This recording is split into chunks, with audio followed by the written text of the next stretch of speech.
After Tusk, Jodorowsky took a decade-long hiatus from filmmaking before releasing Santa Sangre. But between that time, he teamed up with French comic illustrator Moebius to create the Incal, which ran from 1981 to 1988. Jodo had dabbled with comic writing in the early 60s, but this is his masterpiece.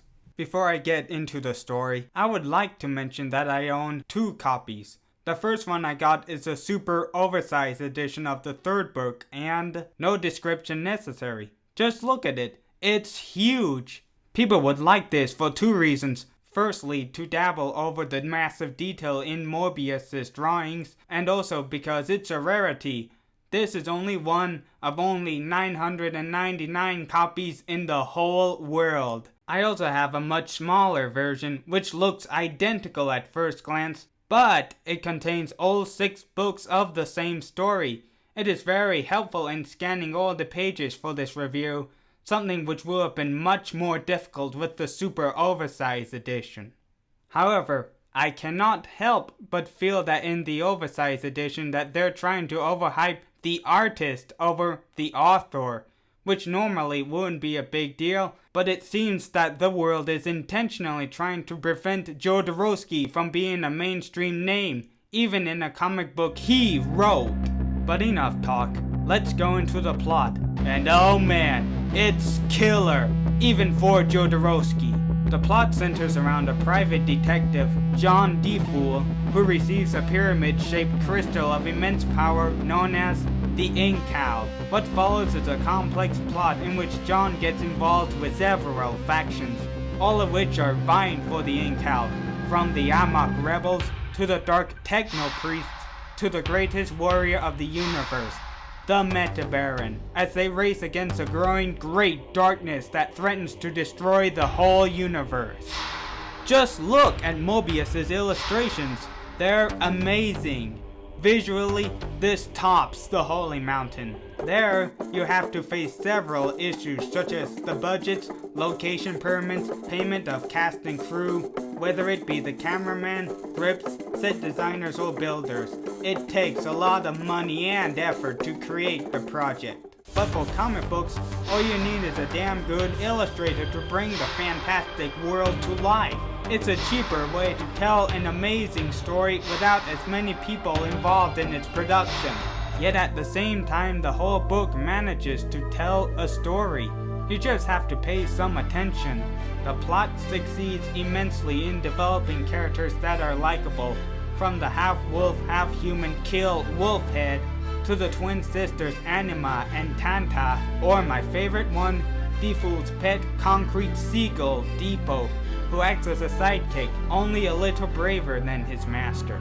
There's also great satire here, especially with how we are so attached to mass media and how news in our time is being turned into show, which is clearly an epidemic of our time if you ask me.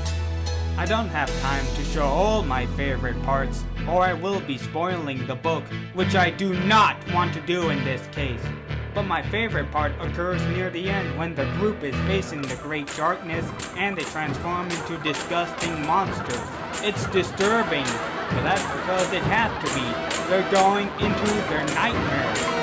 Then John is possessed and makes everything right, but not without explaining the silver lining of their deepest fears. Every horror contains a positive seed. So true. In fact, I would not be lying if I said that this sequence alone has inspired a sort of revolution in the way I think of myself as a person. That and the psychology-driven anime Neon Genesis Evangelion's influence both combined to create a much more clear viewpoint of my soul. So as you could tell, this comic has inspired me immensely, but his designs were also used in Luc Besson's The Fifth Element. In fact, Moebius was one of the key designers. Jodorowsky sued the production company for similarities both in design and plot. Though later years, Jodorowsky has said that he has no problem with them stealing the plot. But surprisingly, not many people know about the Incal, even with a well-known illustrator such as Moebius. So I feel that it is my duty to share this criminally underrated masterpiece throughout the world. Now I have put in music from several other sources because there never was a movie adaptation, depending on how you look at it.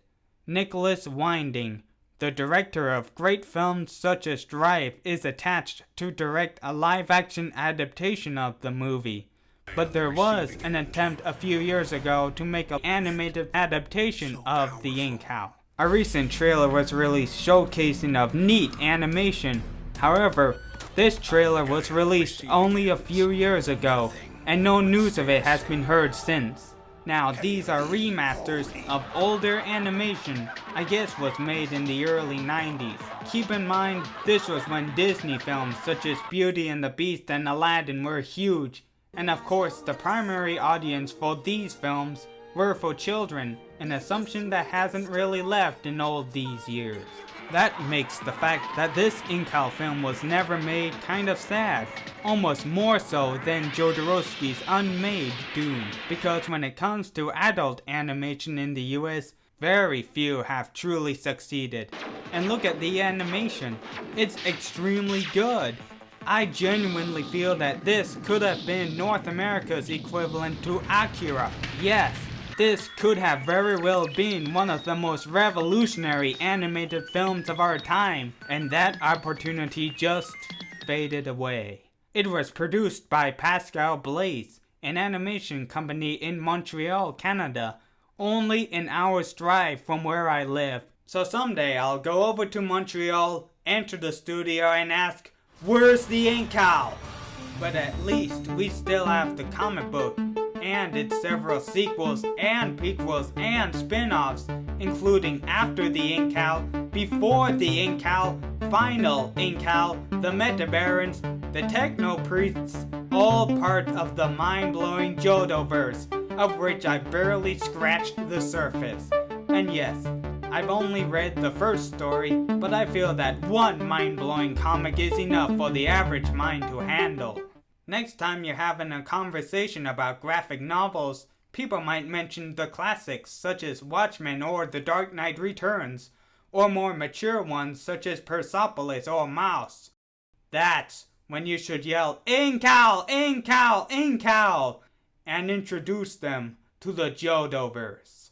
And with that, I proudly give this masterpiece 4 3/4 concrete seagulls out of 5. Check it out.